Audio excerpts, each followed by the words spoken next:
Dear students, me, your Madam Lakshmi Hebbar here. We are studying the chapter cycloalkanes, and in this second session of the cycloalkanes, we need to study the topics Sachs-Mohr theory of stainless rings and conformation of cyclohexane. The first topic, Sachs-Mohr theory of stainless rings. The scientist called Hermann Sachs had proposed this stainless rings theory in order to explain the anomalous stability of larger rings in the cycloalkanes. In the last session, we had studied the Bayer's stain theory, in which Bayer had suggested that carbon atoms of the ring in the cycloalkane are all present in the same plane, due to which there will be angle strain, and he calculated angle strain for different cycloalkanes. This angle strain is maximum for the cyclopropane and minimum for cyclopentane. Cyclohexane onwards, angle strain increases as the size of the ring increases, and hence he suggested that members higher than cyclopentane should be increasingly unstable, but this is against to the fact. But the scientist Sachs has soon pointed out that in the higher members of the cycloalkane, a ring is free from strain if we consider ring carbon atoms are not present in the same plane, because if they are not forced into same plane, there will be no deviation from the tetrahedral angle, and hence he suggested that higher members exist in two non-planar folded or puckered conformations. Both of these are completely free from strain, and these stainless rings are containing the carbon atoms which are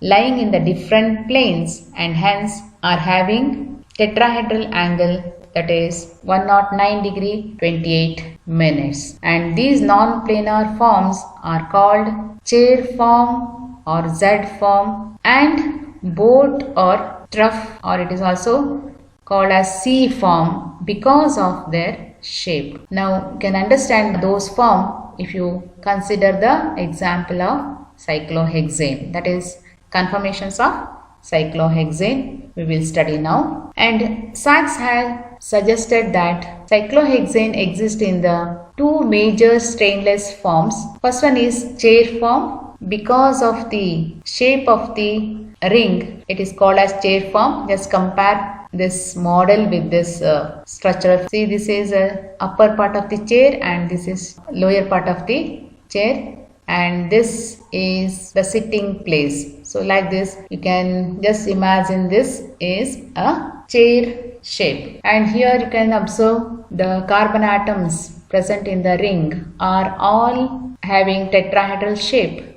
and angle between these bonds are 109 degree 28 minutes. So there is no question of deviation from the normal angle. So we cannot expect angle strain in the chair form. Another form is known as boat form. See, this is boat form. It's having the shape of the boat, where the one end of the chair form is flipping in the upward direction and occupy this position. So it resulted in the shape of the boat. That is why it is called as boat form. These are not only two forms in which cyclohexane is existing, but during the transformation from chair form to boat form, a single cyclohexane molecule will attain other in between shapes like this.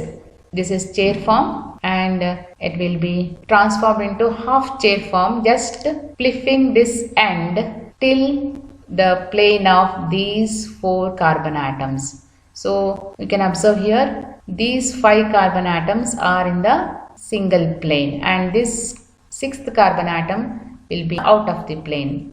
So it is just like half chair. Next it will be transformed into twist boat form, and finally it will attain the complete boat form. So these are the 4 conformations or forms you can observe in the cyclohexane, and chair form and boat forms are extreme forms, and these are formed by rotation about the carbon-carbon single bond. Therefore, they are called as rotamers or conformers or conformations of cyclohexane. Either of these forms cannot be isolated at room temperature because they are continuously transformed from one form to another form, because the energy needed for this transformation is very less, that is 5 kilocalories per mole, which is readily available in the atmosphere at room temperature itself. So you cannot isolate any of these forms, and you can observe this is the symbol for flipping or transformation from one form to another form. See, there is a curve on each of these half-headed arrow. So this is the symbol for rotation around the carbon-carbon single bond. Now this theory put forward by the Sachs was further elaborated by the scientist Mohr in 1918, and he emphasized that the chair form is predominant among conformations of the cyclohexane. This is because at room temperature, most of the molecule of cyclohexane exist in the chair conformation itself. So this is the chair conformation and this is the board conformation. These are the major conformations of cyclohexane. So among this, chair conformation is predominant, or you can say stable, in which cyclohexane exists most of the time at room temperature. Now this is because board form is found to be having higher energy than the chair form. In this chair form, entire carbon hydrogen bonds, there are 12 carbon hydrogen bonds. These carbon hydrogen bond on the adjacent carbon atoms are in the staggered position. Then what is staggered position? See, if you take only two adjacent carbon atoms like this, this is the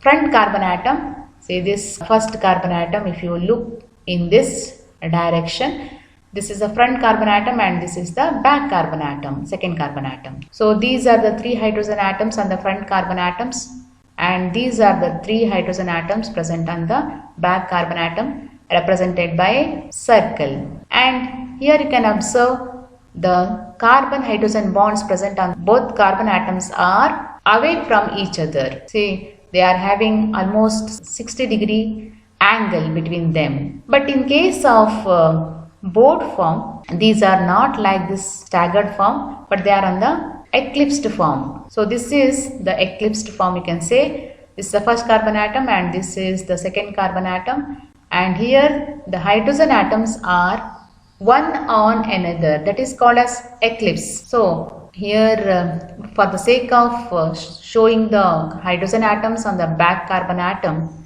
we keep this by separating, but the angle between these will be 0 only. So we cannot see these hydrogens present on the back carbon atom. So here you can observe in the chair form, the carbon hydrogen bond are staggered one. So they are not on the eclipse form. There are first and second carbon atom, and here fifth and fourth carbon atom, and here sixth and third carbon atom. All are staggered position. But you observe the model of board form, every adjacent carbon atoms or carbon hydrogen bonds are in the eclipsed form. So this first and second, here fifth and fourth, and this is sixth and third carbon atoms are eclipsed on each other. So by this position, what happens? The carbon hydrogen bonds are nearer compared to this staggered form. Here they are away from each other. When they come nearer to each other, there will be a repulsion between the bonding electrons, due to which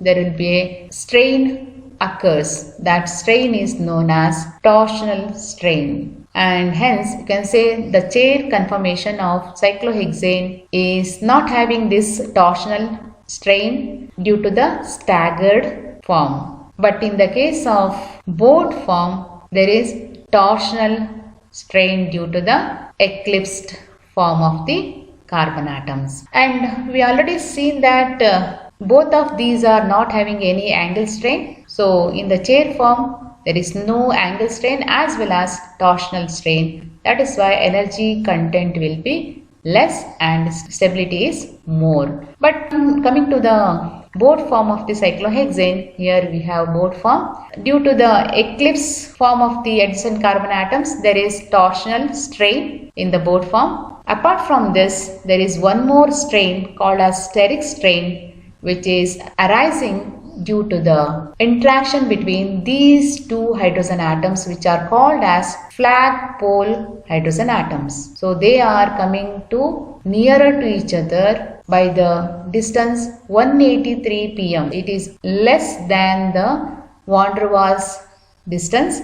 That is why they feel van der Waal repulsion. That is known as flagpole interactions, and that can be resulted in the steric strain. So along with the torsional strain, it is also having steric strain, although it is not having any angle strain because of the non-planarity. So due to these two, torsional strain and steric strain, board form become less stable than the chair form. So now we have 4 conformations totally for the cyclohexane. Among them, let us see the order of stability, or you can say relative stability of those 4 forms. So first comes chair form, which is most stable form. Next comes twist form. Next comes board form. Finally, half chair form. We know there is reason for the highest stability of chair form because there is no strain at all. No angle strain, no torsional strain, no steric strain also in the case of chair form. When it transformed into twist form, there will be some steric strain, but it is lesser than board form, and also torsional strain, which is also lesser than that present in the board form. If you come to half chair form, see, this is having carbon atoms in a single plane. That is why there will be angle strain also along with these steric strain and torsional strain, which makes this half chair form least stable and highest energy content. So this is the decreasing order of stability of the conformations of cyclohexane, in which chair form is most stable and half chair form is least stable. Now, if you observe the model of the chair form, the 12 hydrogen atoms present in the cyclohexane are not equivalent, and among 12 hydrogen bonds, 6 bonds are of one type and another 6 are of another type. Now, if we draw a vertical line in the center of the cyclohexane ring, it will be found that 6 carbon hydrogen bonds are parallel to the axis. See, these carbon hydrogen bonds are parallel to this axis and directed in 2 directions. First one in upward direction. See, these are the upward direction and these are on the downward direction. And hence, these hydrogen atoms which are parallel to this axis are called as axial bonds. And here you can look into another type of carbon hydrogen bond which are directed outwards from this axis and lie along the rough equator of the ring. So this, if you consider this is equator just like our earth, and nearer to this equator these carbon hydrogen bonds are present. So the hydrogen atoms are called as equatorial hydrogen atoms or carbon hydrogen bonds. And here you can find both types of hydrogen atoms, axial hydrogen atoms as well as equatorial hydrogen atoms. Axial positions point perpendicular to the ring, whereas the equatorial positions are around the ring. Now this position of equatorial and axial hydrogens are not fixed. They are transferred from one to another. That is, axial hydrogen originally present becomes equatorial and vice versa. This happens because of the flipping of the forms from one to another. So here you can observe chair form. If you flip this end towards up and this end towards down, it will be resulted in the chair form only, but in the opposite position. While doing that, the tip of the chair comes down here. This axial hydrogen becomes equatorial hydrogen. Similarly, equatorial hydrogen becomes axial hydrogen. So similarly, all hydrogens are transferred from one type to another form.